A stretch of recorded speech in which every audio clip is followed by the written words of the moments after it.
La historia que quiero vivir. Un viaje al pasado mexicano a la manera de José Manuel Villalpando. Amigas, amigos, muy buenas tardes tengan todos ustedes. Los saluda con el afecto de siempre José Manuel Villalpando aquí en una emisión más de este programa, La historia que quiero vivir, que estamos transmitiendo en vivo, por supuesto, a través de Radio Fórmula, en sus micrófonos del 103.3 de FM, también en el 970 de AM. Ya saben, aquí en la capital de la República Mexicana, también llegando a alguna que otra ciudad del interior del país, en los lugares donde podemos competir con los automóviles, porque en este México tan rico pues, se compran muchos automóviles nuevos seguramente, y también por supuesto llegamos, eso sí, a los Estados Unidos de América, a Puerto Rico, a Canadá y a todo el territorio nacional, aquí sí sin excusa ni pretexto, y buena parte del mundo también a través de internet en la página www.radioformula.com.mx. Les doy pues las buenas tardes, agradeciéndoles como siempre el favor de su atención y que me escriban, por supuesto, como ya lo hicieron varias personas que ahorita saludaré, a nuestro Facebook Villalpando y la Historia, o bien al correo electrónico villalpandohistoriador@gmail.com. Hoy vamos a platicar, para cerrar el tema, de la mala educación en México en su cuarto segmento, pero antes déjenme comentarles rápidamente que le agradezco mucho a nuestro amigo Gerardo Guadarrama, que ya nos escribió hace un rato, muy amable, se lo aprecio mucho. Leopoldo Espinosa, nuestro amigo Leopoldo Espinosa, que nos escucha desde Ensenada, Baja California, también le agradezco muchísimo. Rafita Barrios también dice que ojalá sea un programa excepcional, yo también así lo espero, y que está listo ya escuchándonos, muy amable. También le agradezco muchísimo a Frida Myers, que me escribe y me hace una pregunta, bueno, además de que me pide que saludar a su señor padre, don Jesús García, que es conductor del ADOGL, y a todos sus amigos y compañeros, me hace una pregunta que es capital y que me permite iniciar el programa de hoy. ¿Qué es lo que necesita este país para mejorar su educación? Que si yo creo, me pregunta Frida, que si necesitamos a un Vasconcelos. Bueno, siempre se requiere a un Vasconcelos. Déjenme decirles que los tres secretarios de Educación Pública que a lo largo del siglo XX tuvo México de primerísimo nivel, y me refiero a don Justo Sierra, a don José Vasconcelos y a don Jaime Torres Bodet, los tres tenían varias cosas en común que les permitirán descollar como secretarios de Educación Pública. Primero, los tres, son intelectuales y escritores. Eso antes que nada. Es decir, son hombres de pensamiento, hombres que llegaron a la Secretaría de Educación Pública, pues no por dedazo, sino porque ya tenían una obra intelectual bastante completa, los tres, antes de ser ya ministros. Pero además los tres, y esto es quizá lo que nos hace más falta, porque escritores hay muchos. En su momento México tuvo la oportunidad de contar con dos escritores más, dos o tres más, que también eran intelectuales, pero que les faltó este ingrediente fundamental. Requerimos un Vasconcelos, sí, pero también requerimos un Álvaro Obregón que lo apoye. Requerimos a un Justo Sierra, sí, pero también requerimos un Porfirio Díaz que lo apoye.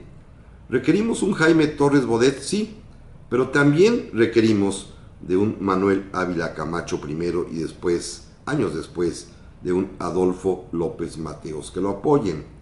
Es decir, de nada sirve tener un gran ministro, todo un intelectual, un hombre de letras, un hombre de inteligencia privilegiada como lo fueron sin duda Justo Sierra, Vasconcelos y Torres Bodet, si no se cuenta con un presidente de la República que no necesita ser intelectual, nada más requiere entender la importancia de la educación, como en su momento, hacia el final de su largo tiempo como gobernante, lo hizo Porfirio Díaz a partir de 1905, como lo hará durante su gobierno el general Álvaro Obregón, y como lo hicieron también durante el suyo, tanto el general Manuel Ávila Camacho como don Adolfo López Mateos. Es decir, la combinación es un gran secretario de Educación Pública, sí, intelectual sí, escritor sí, pero un presidente que lo apoye completamente para poder echar a andar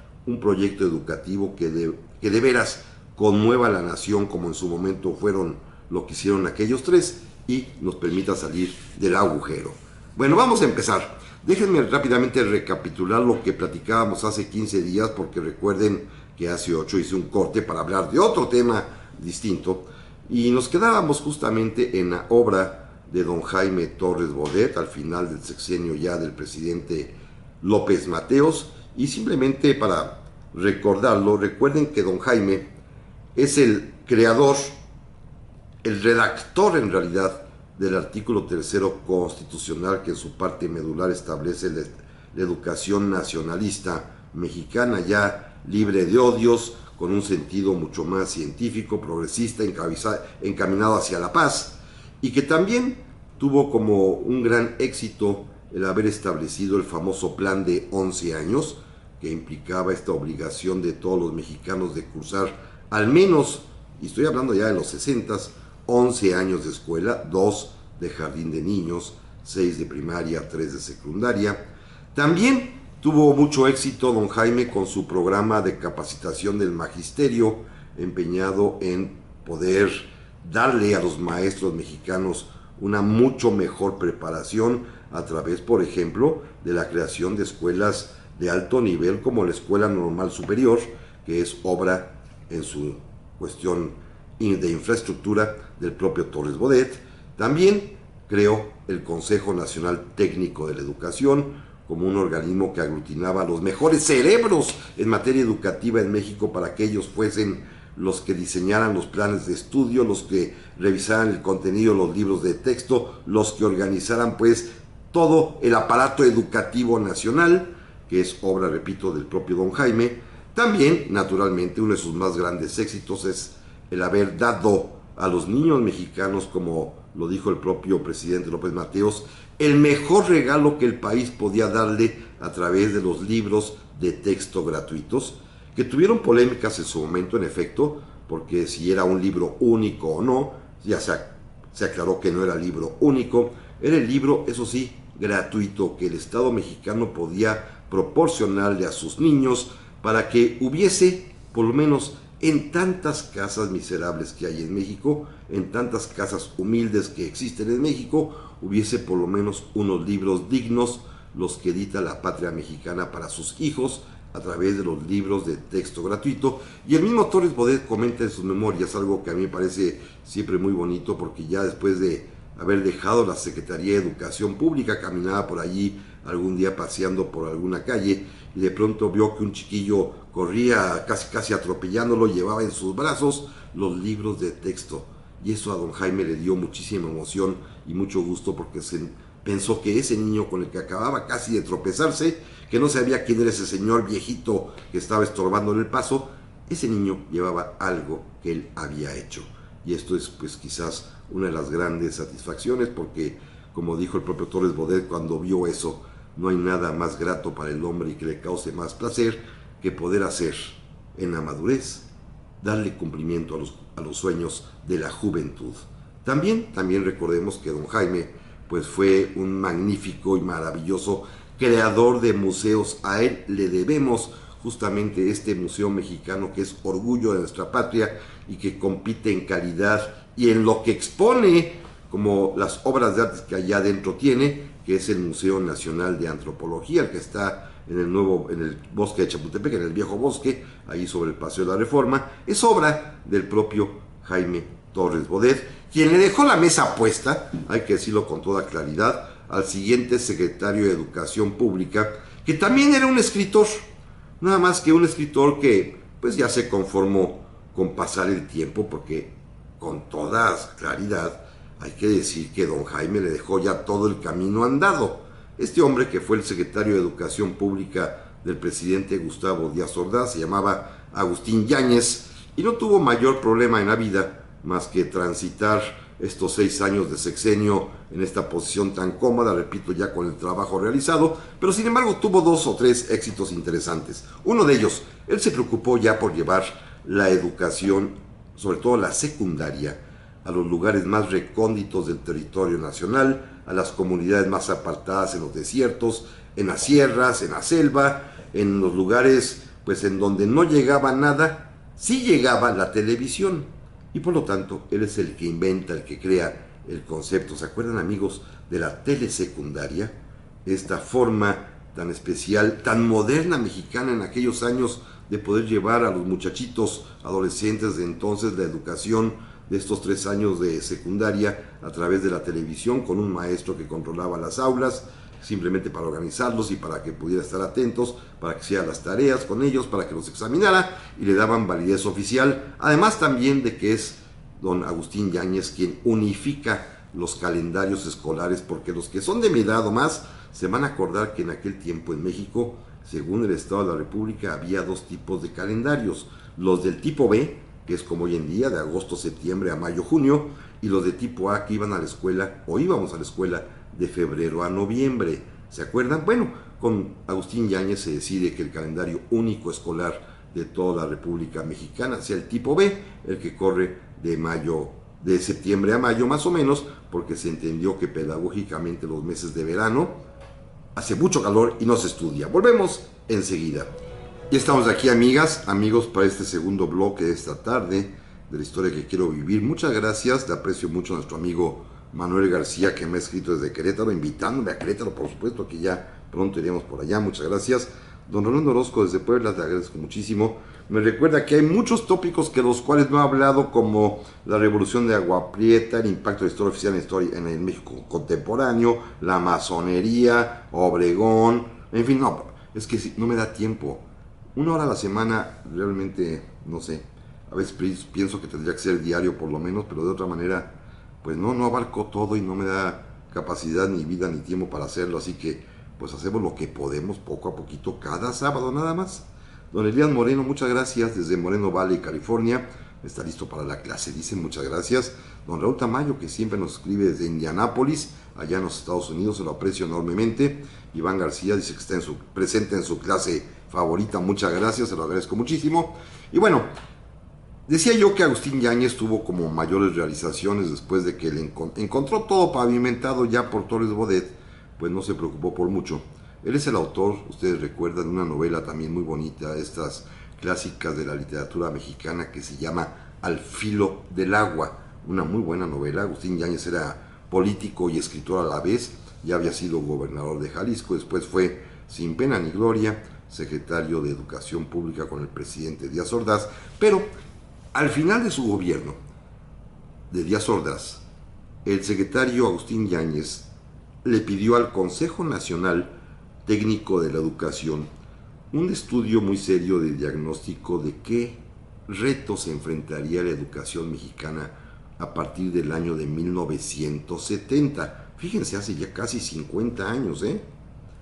Y escuchen esto, lo que determinó el Consejo es que primero habría un gran, enorme crecimiento de la población escolar, porque cada vez habría más niños y por supuesto más jóvenes que requerirían educación en un país como en México, en el cual el Estado mexicano, a través del gobierno, se había echado a cuestas la obligación y la responsabilidad de educar, con un poquito de ayuda de los particulares a través de la educación privada, pero que significativamente es mínima comparada con todo el esfuerzo educativo que el Estado Nacional mexicano tendría que realizar, y conforme lo manda la Constitución, de una manera gratuita para el pueblo de México que decidiera inscribir a sus hijos en esas escuelas. Y esto lo detectó pues el propio Consejo Técnico de Educación en época de Yáñez, advirtiendo que este crecimiento notable y exponencial de la población escolar iba a requerir, primero, una, por supuesto, construcción acelerada de escuelas, un programa inmenso para poder tener la infraestructura física suficiente para poder albergar en ellas los centros escolares necesarios para atender a esa población que crecía, y evidentemente también se requería una formación acelerada de maestros. Las escuelas deben tener maestros porque finalmente pues es el otro ingrediente del binomio de enseñanza y aprendizaje, el alumno que aprende y el maestro que enseña. Si habría muchísimos alumnos en el futuro próximo, como lo bien presentían estos maestros en época de Agustín Yáñez, pues evidentemente tendría que haber también muchísimos más maestros. ¿Esto qué implica? Construir escuelas y formar más maestros implica muchos más recursos, mucho dinero. Y el dinero efectivamente era escaso, como siempre lo ha sido. Ya saben que cuando hay se gasta en otras cosas o se pierde por ahí en el camino. Y en este caso, pues la construcción de escuelas reclamaba una inversión muy grande y la formación de maestros y después pagarle sueldos a los maestros también implica un reto gigantesco, y el Estado mexicano, y hay que decirlo con todas sus letras, sacrificó el sueldo de los maestros.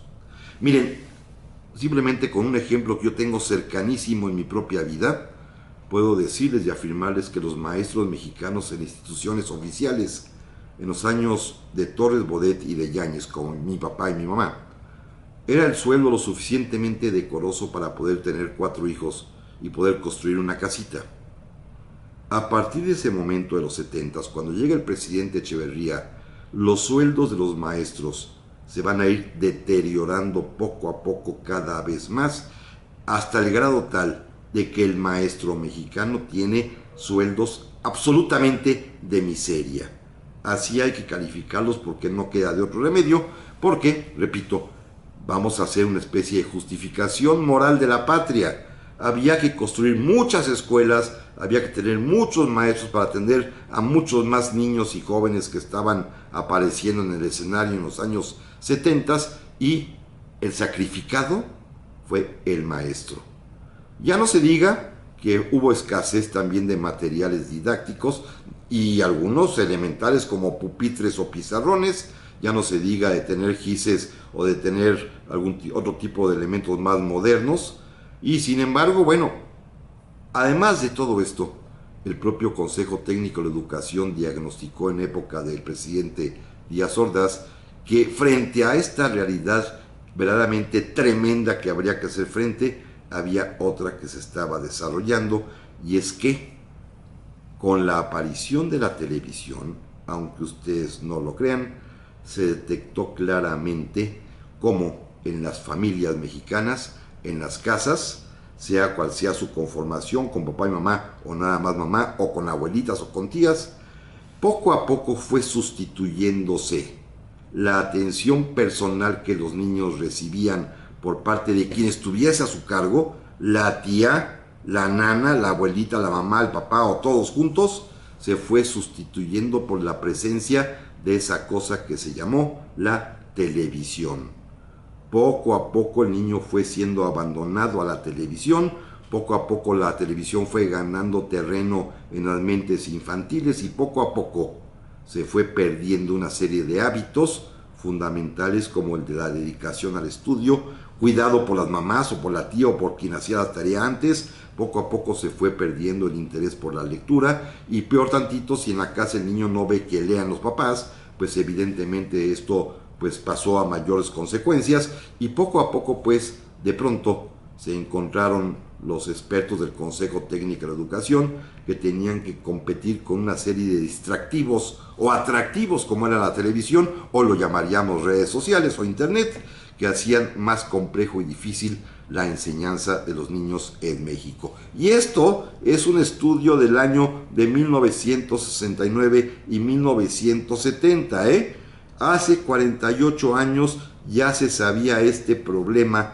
al cual se enfrentaría el gobierno mexicano y que estallaría, primero en la época ya del presidente Echeverría, cuando comienza el gran deterioro educativo mexicano, porque vamos a pensar que de buena fe, don Luis Echeverría, que conoció este estudio, decidió enfrentarlo de una manera muy singular. Desconfió, por supuesto, del Consejo Nacional Técnico de Educación y se decidió a crear un organismo nuevo, cuyas siglas eran el CENPAES, a lo mejor se acuerdan los de mi época, que se llamaba Centro para el Estudio de Métodos y Procedimientos Avanzados en la Educación. Algo así como la gran modernidad, que va a producir algunas cosas que ahorita comentaré. Nada más que lo puso bajo la dirección general de su nuera, Su nuera, que después sería muy famosa, doña Rosaluz Alegría, en ese entonces casada con un hijo del presidente Luis Echeverría, se va a convertir en directora general de este CEMPAES y van a producir 3-4 bodrios verdaderamente solemnes. Primero, cambiaron los libros de texto y de pronto aparecieron los libros de formato estructuralista, cada vez con menor contenido, y si ustedes comparan los libros de texto y si tienen varias de la época primera, en la que yo estudié, por ejemplo, el que tenía la patria en la portada, después estos que tenían una especie de monitos muy raros, y los nuevos que hay ahora, observen simplemente el de un grado, el de una sola materia o un concepto, y verán cómo los libros de texto van disminuyendo de grosor. Cada vez a los niños se les enseña menos, y esto va a comenzar con Echeverría. Después también va a establecer o va a meter lo que se llamó el estructuralismo pedagógico, que los niños aprendieran a través de cuadros sinópticos y pequeños conceptos, que era pues simplemente lo mínimo que podía enseñárseles. Y luego pues esta gran tragedia nacional, que es haber suprimido la caligrafía, la letra Palmer como la llamábamos, la letra manuscrita, para establecer un sentido de uniformidad general mediante la letra script o la letra de molde, en la cual tantos niños mexicanos se aprendieron a escribir de esta manera tan monótona y uniforme, perdiéndose todo concepto de la personalidad que se puede imprimir cuando uno escribe a mano.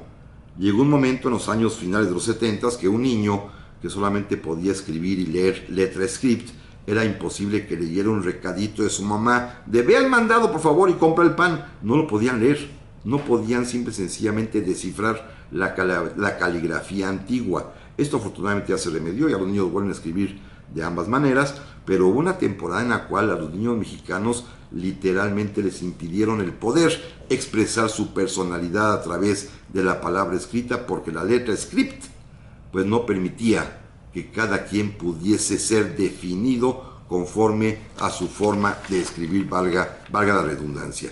Esto van a ser pues las cuestiones que el presidente Echeverría va a intentar y las va a redondear al publicar y a expedir la primera ya completa ley federal de educación, en la cual eso sí quiso establecer naturalmente la obligación del Estado laico de impartir educación gratuita a todo el que la pidiera. Con estos riesgos, para formar maestros había que educarlos así, para que aprendieran los maestros a dar lo mínimo posible, porque también les iban a pagar lo mínimo posible. Es decir, es una especie de círculo vicioso donde perdieron los maestros. Volvemos enseguida.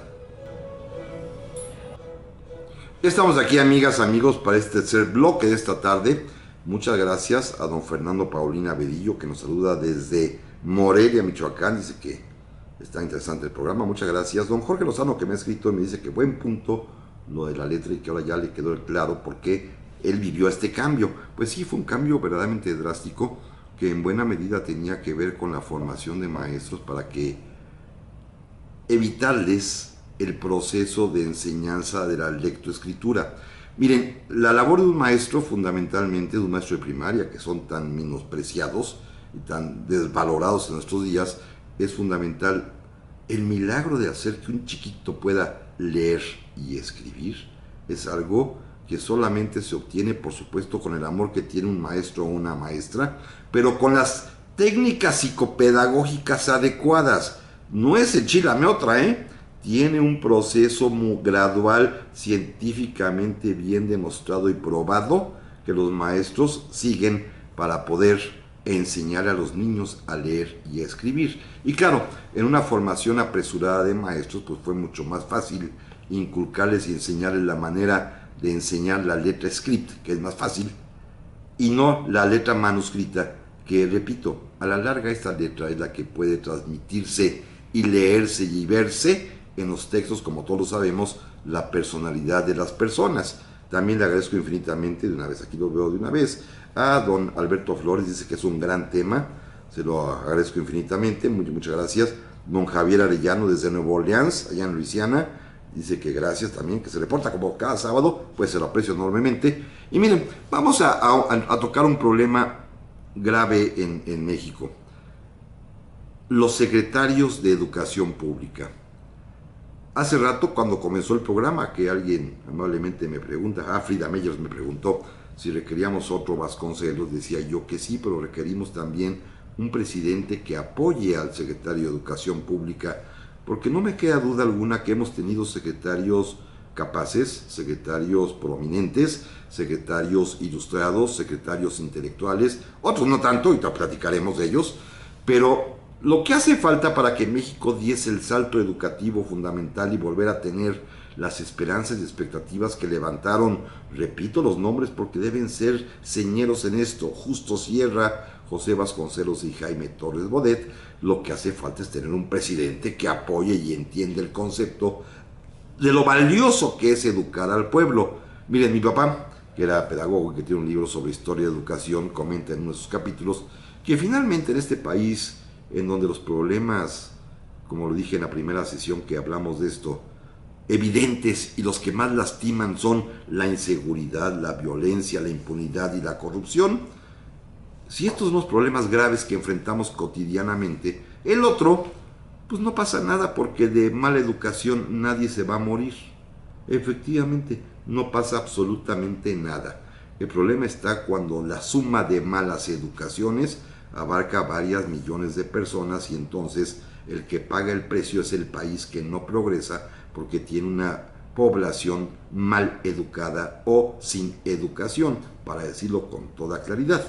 Y el problema está en que los presidentes de México, a partir de Luis Echeverría hasta nuestros días, pues han tenido que enfrentar otro tipo de problemas y otro tipo de prioridades, más que darle la importancia que merecía la educación. Y aunque tuvieron algunos de ellos, repito, secretarios muy brillantes, como no hicieron nada por apoyarlos, tampoco se avanzó nada en este campo. Y en algunas ocasiones hubo hasta retraso. Miren, el presidente Echeverría tuvo un solo secretario, el ingeniero Víctor Bravo Aúja, un hombre que tenía como formación esencial la ingeniería, y le dio un fuerte empujón, que hay que reconocerlo, vale la pena, a la educación técnica mexicana. Él es el que crea las famosas secundarias técnicas, ¿se acuerdan? Pero también con la ayuda del ingeniero Padilla Segura, es el que crea el famoso CONALEP, el Colegio Nacional de Educación Técnica, que de veras tanta falta nos hace, porque en este país, acostumbrados a que los chicos tienen que ir forzosamente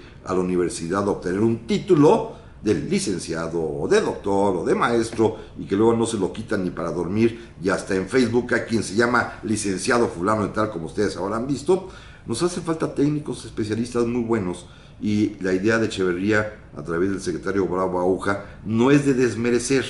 El problema fue otro. El problema está en que todo lo llenaron de demagogia, y la educación, la fundamental, la básica, no prosperó. ¿Por qué? Y lo insisto, puede ser que sea entendible. A falta de dinero, el poquito que hay en materia educativa lo aplicaron a la educación técnica, dejando un tanto cuanto al garete la demás, y por supuesto apurándose a construir escuelas y a formar maestros, porque la ola demográfica nos estaba alcanzando. Recuerden que en los años 70 tuvo que hasta que lanzarse aquella campaña de que la familia pequeña vive mejor, porque éramos muchísimos comparados con los que habíamos sido una década antes, y entonces por supuesto todo comenzó a tener que ser más grandioso para poder dar abasto al Estado a educar a todo mundo. Luego, el presidente López Portillo tuvo dos secretarios de Educación Pública. Uno primero, y con todo respeto, que es un hombre muy inteligente, pero no hizo nada porque nada más duró un año ahí, se ve que era un impuesto de Echeverría, es don Porfirio Muñoz Ledo, que al acabar el año se fue y ahí nos vemos. Y entonces el presidente López Portillo designó a un gran secretario, hay que decirlo, un hombre muy, muy inteligente, un hombre que tenía un prestigio y una fama y una capacidad enorme, pero no tuvo apoyo. Me refiero a don Fernando Solana Morales. Él tiene un mérito, eso sí, porque crearon una opción muy interesante para los maestros a través de la Universidad Pedagógica Nacional, que fue fundada por el presidente López Portillo, o más bien por Solana Morales, en unión con el sindicato, para darle a los maestros la oportunidad, primero, pues ya de tener títulos de licenciatura, de maestrías y doctorados, y segundo, pues de profesionalizar la ciencia de la educación en México. Luego el presidente Miguel de la Madrid tendría como secretario de Estado, primero, a un gran mexicano, un auténtico intelectual, don Jesús Reyes Heroles, que tuvo dos desgracias. La primera, que el presidente pues no le dio mucha importancia al aspecto educativo, y segunda, pues que se murió a la mitad del camino. no llegó a prosperar. Fue una lástima porque él sí era un intelectual de primera línea y fue sustituido después por don Miguel González Avelar, un buen hombre que sabía educación porque había trabajado mucho tiempo antes atrás en la propia Dirección General de Profesiones y de Educación Superior, pero sin embargo, repito, ¿de qué sirve tener inteligencia y tener talento y ganas de ser secretario de Educación Pública si el presidente no te pela? Claro, y no lo pelaba porque tenían problemas más graves. Recuerden, es la época de las tremendas crisis económicas de México, del Pacto para la Recuperación Económica y del terremoto 85, así que pues había cosas más urgentes que resolver. La educación pasó a último término, entonces pues ni Reyes Heroles ni González Avelar pudieron hacer absolutamente nada. Luego el presidente Salinas, él tuvo 4 secretarios de Educación Pública, imagínense nada más. Uno, el primero, por puro compromiso, un año también, don Manuel Bartlett, actual senador de la República, que también estuvo un año, se ve que a petición del propio presidente de la Madrid, que era una especie de premio de consolación porque no lo hizo candidato, y pues tampoco hizo nada, y cuando se va, el presidente Salinas designa al antiguo secretario de Programación y Presupuesto, el doctor Ernesto Zedillo Ponce de León, que sería secretario de Educación Pública, y durante su encargo sucede una pifia tremenda que ustedes van a recordar, que quizás en términos estrictos tenían razón los pedagogos que hicieron los libros de texto durante su época, pero en términos políticos no.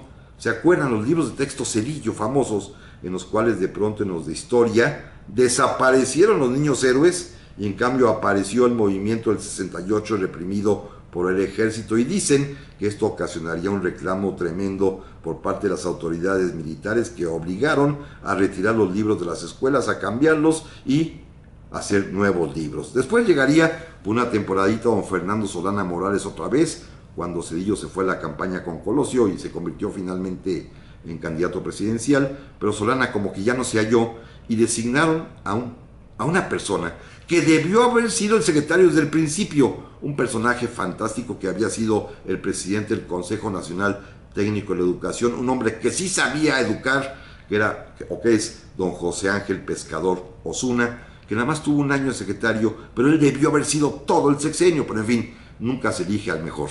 Luego el presidente Zedillo, ustedes se acuerdan, tendría una metida de pata tremenda cuando designó a un hombre, Fausto Alzati, que pues no era ni Fausto ni Alzati, porque ustedes recordarán que se presumía de doctor y no tenía ni la licenciatura. Finalmente tuvo que ser removido a los 2 meses en cuanto se armó el escándalo nacional, y designó el presidente Zedillo como sucesor, que duraría casi todo el sexenio, a un abogado competente, serio, don Miguel Limón Rojas, pero que lamentablemente, igual como anteriores, si la prioridad es otra, es la recuperación económica, es salir de las crisis, es el problema democrático de México, pues la educación pasa a un segundo término, y don Miguel pues pudo pasarla pues ni bien ni mal, simple y sencillamente tolerando y soportando cómo poco a poco se iba deteriorando cada vez más la educación. Y cuando llega el presidente Fox, aquí hay que hablar con claridad y lo diré en el siguiente bloque, pues de plano le entregó la Secretaría de Educación Pública al sindicato,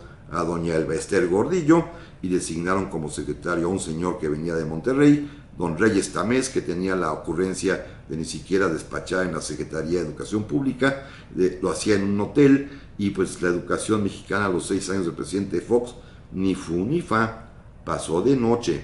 El presidente Calderón tuvo el tino primero de nombrar a la primera ministra de Educación Pública, doña Josefina Vázquez Mota, que acá entre nos pues tampoco hizo mucho. Después designó a quien debió haber designado desde el principio, a un mexicano intelectual, escritor, Alonso Lujambio, que tuvo el problema grave nuevamente de no tener el apoyo del presidente para toda la labor educativa que había que hacer, de tener encima al sindicato y de morirse también en pleno desempeño de un cáncer fatal, por lo cual fue suplido por el doctor Córdoba. Volvemos enseguida. Y estamos aquí, amigas, amigos, para este último bloque de esta tarde. Muchas gracias a don Héctor Patiño desde Buena Park, California. Muchas gracias, lo aprecio mucho. Don Ernesto Romo Pérez también me saluda desde Chihuahua. Dice que lo que conté acerca de los bodrios salidos de la época de Echeverría hasta la actualidad afectan efectivamente. ¿Qué me parece esta idea de que los profesores de México sean como el profe de Mario Moreno Cantinflas en aquella película tan bonita? Pues yo creo que estos profesores de hoy deberían verlo, porque el espíritu de sacrificio, el espíritu de entrega, el espíritu de responsabilidad de los maestros mexicanos debe estar vigente todavía. Lo único malo es que los hemos castigado solamente, además de con nuestro desprecio, porque los despreciamos, con un sueldo miserable. En Finlandia los maestros son de las personas mejor pagadas en un estado, igual en los Estados Unidos de América, y aquí les pagamos miserias. Ganan más, con todo respeto lo digo, los señores policías, auxiliares y veladores que un maestro de primaria, ¿eh? Don Rolando Orozco, muchas gracias. Me hace una pregunta interesante, ¿cómo se le puede hacer para que un niño lea? Porque dice que a él sus papás lo inculcaron la lectura, y hoy en día, ante la competencia de la información y la tecnología, ¿cómo se le hace para que un niño lea? Pues muy sencillo. Si el papá lee y el niño lo ve leer, el niño va a leer. Si el niño ve que el papá está frente al teléfono celular, pues el niño va a tomar el teléfono celular. Si el papá está frente al iPad o la computadora todo el tiempo, o el telefonito, pues el niño hará lo propio. Si el niño ve que la mamá y el papá tienen un libro en la mano, tendrá un libro en la mano. Esto me lleva a una de las partes del problema mayúsculo mexicano de la educación. Le hemos echado la culpa a las escuelas de todo, y en buena medida la tienen, pero el otro grave problema es la familia. Sea como sea la familia, funcional, disfuncional, de parental, semiparental, de papá y mamá, de nada más de mamá, nada más de papá, de abuelita, de tías, como sea, la familia tiene buena parte de la culpa de este problema, porque hoy en día simplemente, y no me digan que no, los papás prefieren, y las mamás también inclusive, comprar una buena pantalla de plasma de televisión para la casa que comprar libros, y prefieren también gastar en un buen celular que en un buen libro. Y eso que los precios son infinitamente mayores. Este es un problema que tenemos que enfrentar los mexicanos. Y déjenme regresar simplemente más para agradecer rápido, para no dejarlas al aire. Doña María Georgina de allá de Los Altos en Jalisco, muchas gracias. Don Alfredo Roba, que me está saludando con toda la familia Romero Martínez, gracias. Y doña Pati Zavala, que me hace una observación bien interesante, que en aquel tiempo, además de que se quitó la caligrafía, se impuso la letra script, también se omitió, se echó fuera a un lado la ortografía, Y esto sí es un mal que tenemos los mexicanos terrible. Bueno, regreso al tema. Simple y sencillamente el presidente Calderón decía yo, tuvo 3 secretarios, ya los comenté. El presidente Peña también ha tenido 3. Primero don Emilio Chaufet, después el señor Aurelio Nuño, que está en campaña, después el señor Otto Granados, que es el actual. Pero fíjense, llevamos más o menos una veintena de secretarios en los últimos, pues ¿qué serán? 50 años. Y al mismo tiempo, ¿cuántos líderes del Sindicato Nacional de Trabajadores de la Educación creen que han existido en el mismo periodo? Pues nada más 3. Don Carlos Conjitud Barrios, que llegó al poder del sindicato en 1974, lo corrieron hasta el 89, cuando el presidente Salinas lo desbancó. 15 años de líder sindical, ¿se dan cuenta? Es decir, la falta de democracia en el interior del sindicato de maestros es terrible. Luego llegó la famosísima Elbester Gordillo, que subió a la silla presidencial de su sindicato en el año de 1989 y hasta 2013. Se aventó nada más y nada menos que 24 años al frente de los maestros. Democracia interna. Luego don Juan Díaz de la Torre lleva 5, del 13 para el 18 apenas. Pero se dan cuenta, en el mismo tiempo hay una veintena de secretarios de educación pública y nada más 3 líderes sindicales. Y para colmo, con la imposición del Bester, el sindicato se escindió y se creó la coordinadora, el CENTE y la CENTE. Yo no digo que tengan razón, yo lo único que sí digo es que la reforma educativa actual, la que impulsó el presidente Peña Nieto, que a mí me parece a todas luces muy conveniente, se quedó incompleta o empezó por el final. Sí, crearon el Instituto Nacional de Evaluación Educativa, lo cual es muy útil, pero a partir de ahí, la evaluación educativa no puede comenzar con una reforma constitucional que es únicamente en materia laboral para perseguir a los maestros que no se han preparado, cuando el Estado mexicano tuvo la culpa de que no se prepararan.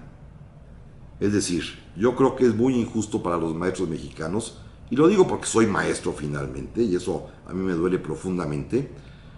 Puede ser que los maestros mexicanos, y creo que en esto están equivocados, Están en los bolotes, en los mitotes y dicen ellos que el maestro que está luchando también está enseñando. No, no es cierto, ¿eh? El maestro debe estar en el aula con sus niños. Pero sí creo que el Estado mexicano está actuando de manera equivocada al perseguirlos de inicio con una reforma constitucional, cuando fue el propio Estado mexicano que a lo largo de 50 años tuvo que crear maestros de la nada, maestros sin conocimientos, maestros sin capacidad, maestros sin vocación, maestros con una serie de problemas simplemente de la miseria en la que vivían y en la que siguen viviendo. Es decir, yo creo que el Estado mexicano ha sido demasiado cruel al tratar de pretender con una reforma constitucional en la que toca los derechos laborales de los maestros corregir un error que el propio Estado creó durante años. Es como el asunto del narcotráfico, que ya lo he platicado en otras ocasiones.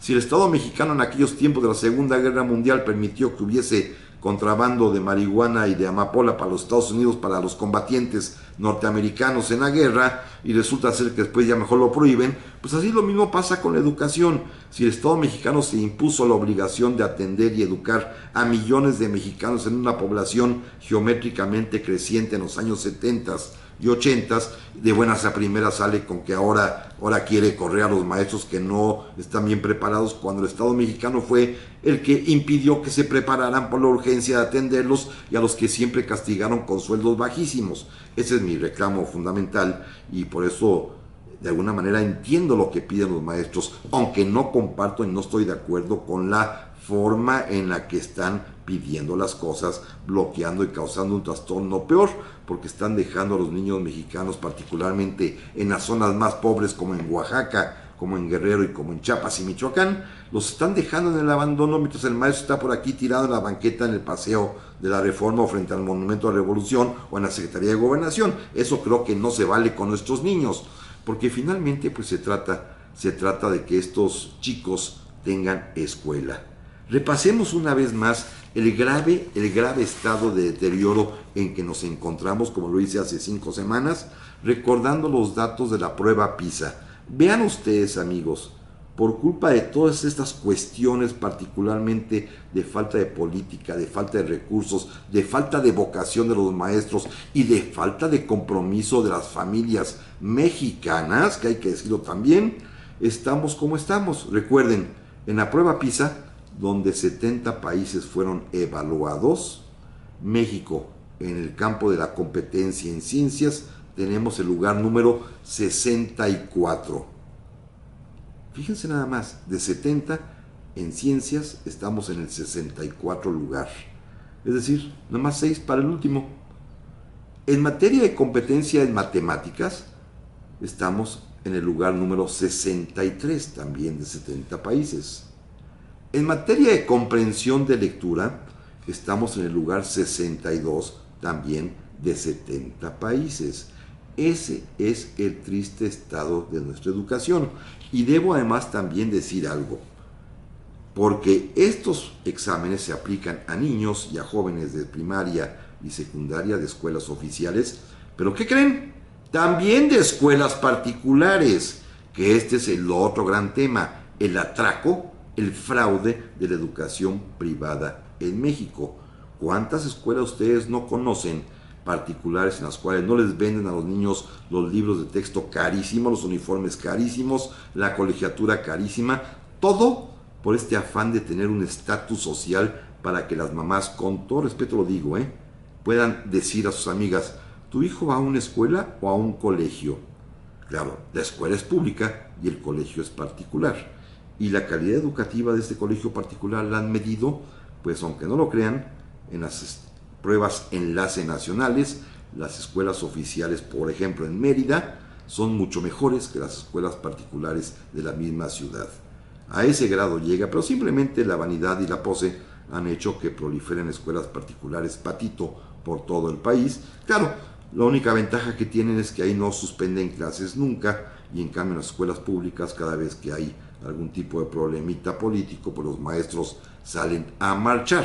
Pero finalmente se trata de un sistema educativo general nacional, y para mí, y con todo lo digo, pues hemos tenido 200 años perdidos en esta materia desde el momento en que José María Morelos y Pavón, y por ahí empecé hace 5 semanas, anunciaba que uno de los propósitos de la independencia, que uno de los motivos por los cuales México se iría a la guerra para separarse de España es para educar al pueblo mexicano, y lo decía con todas sus letras, que se eduque igual al hijo del más rico hacendado que del más humilde barretero. Es decir, la igualdad en oportunidad educativa. No importa si es una escuela privada, no importa si es una escuela pública, el derecho que tiene un mexicano es de exigir que en ambas la educación sea de calidad.